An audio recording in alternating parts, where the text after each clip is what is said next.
vamos a recibir a don Eduardo Mingo, el que siempre nos acompaña con todos los reportes y las previsiones meteorológicas. Así que ya le damos la bienvenida a ProAgro. ¿Cómo estás? Muy buenos días, cordial saludo, Katiuska, para vos y toda esa amable teleaudiencia. Un gusto tenerte hoy aquí en el programa, principalmente para informarle un poco a los productores también cuáles son esas previsiones que tenemos climáticamente hablando, como para que también se vayan preparando, qué es lo que va a transcurrir en los próximos días, incluso meses. ¿Qué pronósticos tenemos, Eduardo? Bien, en principio todavía la señal de esa tan repetida La Niña, ¿verdad? Tan famosa La Niña todavía persiste este primer trimestre.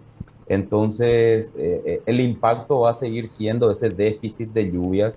Febrero presenta vamos a decir así, un repunte, pero es un repunte parcial. ¿Qué significa eso? Insisto, con el término déficit. Va a llover, pero no lo que debería llover en este trimestre inclusive. Entonces, por ese lado no tenemos aún un cambio eh, sustancial, vamos a decir así, en lo que respecta a precipitaciones.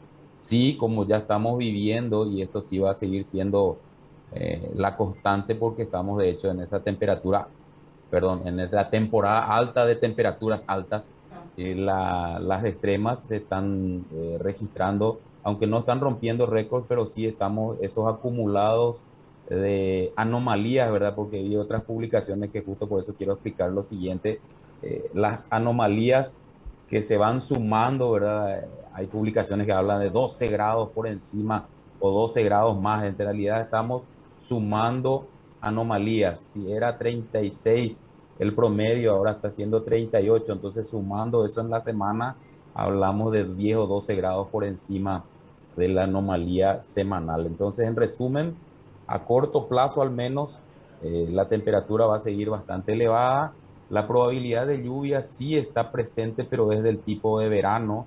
Especialmente en la región oriental está dando señales de mayor afectación de los aguaceros. Recuerden, por favor, que los aguaceros también tenemos que tener bien claro de que son lluvias puntuales en lo que respecta al área. Suelo decir a colegas de ustedes, llueve sobre una manzana y sobre la otra no. Entonces la distribución no es equitativa, la distribución es así muy puntual, incluso con ocasionales tormentas eléctricas, que normalmente eso ustedes saben que de repente genera un ventarrón, que incluso puede llegar a tener algún tipo de, otro tipo de precipitación como granizo, por ejemplo. Entonces, esa condición en la semana podría darse especialmente entre viernes y sábado, es donde hay mayor señal, sobre todo para la región oriental, a corto plazo. Y como hablábamos, por lo menos en el trimestre, a pesar de que sí tiene que haber lluvias, seguimos con la probabilidad de que sean inferiores a lo que normalmente llueve. O sea, en conclusión, Eduardo, me vas a decir si entendimos bien o mal, vamos a tener mayor cantidad de aguaceros, las temperaturas se van a mantener en el mismo nivel, no es que van a tampoco descender estas temperaturas, van a ser lluvias, en este caso aguaceros puntuales en ciertas zonas del país, no tenemos todavía previsto lluvias de gran magnitud, por así decirlo. Sí, sí, de gran magnitud, sobre todo en extensas áreas, ¿verdad? Lo que siempre preocupa es que cuando tenemos una nube de tormenta a veces puede generar, por ejemplo, ¿verdad? No, no es muy interesante para el agro, pero sí quiero comentar para lo que es defensa civil. En Asunción, unos 30 milímetros en una hora ya tenemos avenidas que en realidad se convierten en cauces hídricos prácticamente. Entonces, ese tipo de condiciones puntuales puede darse en todo el territorio nacional, especialmente en la región oriental, ahora en esta semana, especialmente en la región oriental y parte del Bajo Chaco, cuando allá por el sábado más o menos ingrese un sistema de tormentas que, sobre todo Presidente Ayes Sur, tendría alguna afectación, vamos a decir así. Y bueno, eso es típico de la temporada, entonces febrero estamos esperando que haya un repunte, por lo menos este tipo de eventos se repita más, con una mayor frecuencia y con ello debería regar un poco más las otras partes del territorio nacional. Es mucha incertidumbre, no es lluvia generalizada, entonces por ello es que se genera una ansiedad importante, entiendo. Claro.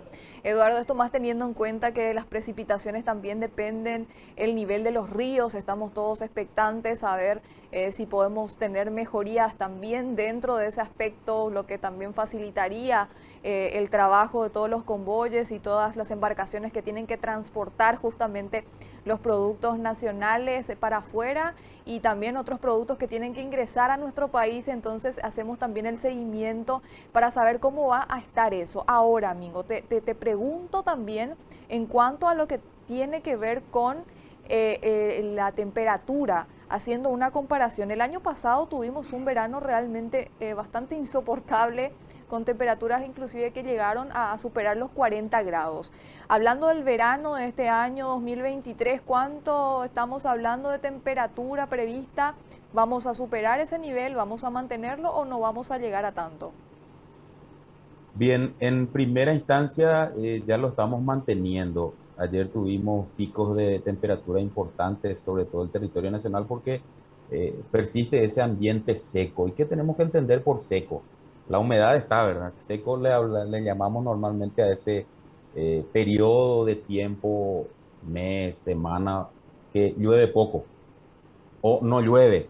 Ahí le llamamos. Recuerden, por favor, que el ciclo de la humedad o la disponibilidad de humedad siempre está presente en la atmósfera. Sin embargo, hay periodos donde esa disponibilidad no da condiciones para que pueda llover. Entonces, a eso le llamamos periodo seco para mejor interpretación. Entonces, cuando el aire está seco, con el concepto que hablamos, se dispara la temperatura cuando tenemos la influencia radiativa, ¿verdad? El sol le dispara la temperatura y también suele suceder que disminuye bastante, ¿verdad? Pues, días anteriores teníamos esos, vamos a llamarle así, algunos amaneceres un poco menos calurosos, que después se va acumulando el calor y sí, hoy ya amanecíamos con 24, 25 grados, pero en la semana pasada, por ejemplo, estábamos de 18, 17 grados de mínima, ¿verdad? Bastante agradable la noche. Pero a partir de que entonces la temperatura, estamos hablando de cuando se establece otra vez ese aire muy seco, tenemos por probabilidad de que se eleve la temperatura muy rápidamente y estamos en comparación, vamos a decir así, a otros veranos, estamos igualando, vamos a decir, estamos igualando. La señal de esa transición, o sea, que se está debilitando la niña este trimestre, sí hace, vamos a decir así, que probablemente no superemos todavía algún récord. Si persistía la señal, ahí sí podíamos estar atentos a de repente marcar otra vez algún hito de este 2023, pero por el momento está manteniéndose al menos similar a los veranos anteriores bajo influencia de la niña. Claro.